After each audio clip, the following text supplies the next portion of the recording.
question, which is given below is the growth curves for 3 children. Interpret these and decide which one indicates growth failure. तो यहाँ पे you have been given 3 different curves और इनको देख करके you have to interpret कि किसको growth failure है. तो अगर हम first growth curve की बात करते हैं तो first curve के अंदर हमें दिखाई दे रहा है that it lies well between your 0 to +2 standard deviations. तो अगर 0 to +2 standard deviation के बीच में the growth curve is lying, that means it's normal for age and population. इसके अलावा ये upward going growth curve है और ये parallel है to the already drawn जो हमारे standard deviation के curves हैं. That means this is normal. Similarly अगर हम ग्रोथ 2 को जो ग्रोथ कर्व 2 है उसको देखते हैं तो वो ग्रोथ कर्व जो 1 है उसके नीचे है definitely, but it is also going upwards.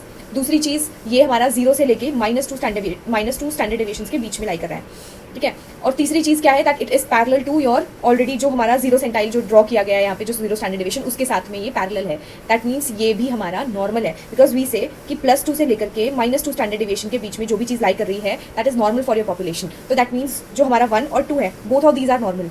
But अगर हम ग्रोथ कर्व 3 को देखते हैं यहाँ पर पहले इनिशियली यू सी की अपवर्ड गोइंग है, बट यहाँ पर you see that it is crossing centiles या फिर हमारे जो स्टैंडर्ड डिविएशन के लिए जो मार्क किए गए हैं इन कर्व्स को ये क्रॉस कर रहा है and it is crossing 2 centiles और 2 ये स्टैंडर्ड डेविएशंस. दिस मीन्स कि ग्रोथ पहले नॉर्मल हो रही थी but there is some issue with the growth and now the growth has hampered. इसका मतलब क्या हुआ that the growth curve 3 has growth failure. So इसके अंदर जो ऑप्शन करेक्ट होगा that would be D, that is only 3 you have growth failure here.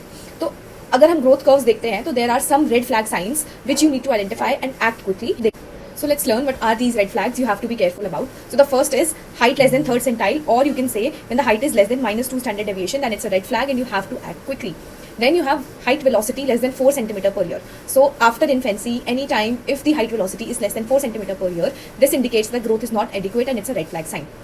Next is when the height or weight is crossing more than 2+ major centiles and that too downward. So you see crossing of 2 major centile lines in the downward direction, it's a red flag sign and this is the one which was shown in your question. Then you have predicted adult height which is more than 2 standard deviation below the MPH. तो कोई भी बच्चे के लिए when you calculate mid parental height and you predict the adult height based on the present trajectory and you see कि MPH से the predicted adult height is more than 2 standard deviation below, then it's a red flag sign and you need to act quickly. Then you have weight for height less than -3rd standard deviation and mid upper arm circumference less than 11.5 centimeters, which is a criteria for SAM.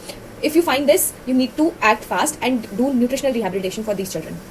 Then you have a child who is short plus overweight. So this is not normal obesity. This is something which needs some workup. There might be some endocrine underlying cause. So you need to be fast in such cases. Then you have head circumference which is crossing centiles. If the head circumference is crossing centiles, whether in the upward or downward direction, it can indicate micro or macrocephaly and you need urgent neurology or neurosurgery input. So these are some of the red flags you need to be careful about while looking at growth chart in your daily life.